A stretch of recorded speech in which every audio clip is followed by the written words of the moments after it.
మానవుల్ని తయారు చేసిన తర్వాత దేవుని భయం లేక స్వార్థపరులై ఎవరి మార్గాన్ని వారు ఎన్నుకొని ఇష్టానుసారంగా ప్రవర్తించి నాశనానికి వెళ్ళిపోతుంటే, అయ్యో నా చేతులతో నేను సృజించుకున్న మానవులు చెడిపోయి నరకానికి వెళ్ళిపోతున్నారే, వారిని ఎలాగైనా రక్షించుకోవాలి, దేవుడుగా నేను వారి దగ్గరికి ఎలా వెళ్ళాలి అని ఆలోచించి మానవుల్ని తయారు చేసిన దేవుడు మానవుడిగా ఈ లోకంలోకి వచ్చాడు.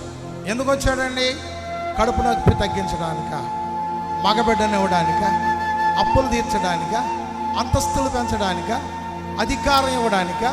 చెప్పండి. రోగాలు తగ్గించడానిక? చెప్పాలి. వచ్చాడా లేదా? వచ్చాడు. కానీ వాటికంటే ముందు ఆత్మరక్షణ కొరకు ముందు ఆలోచించాలి.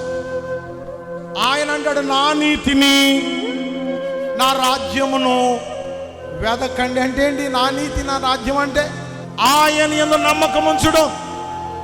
రాజ్యం అంటే పరలోక రాజ్య పౌరసత్వంలో మనం ఉండాలి, క్రీస్తుని పోలి నడుచుకోవాలి.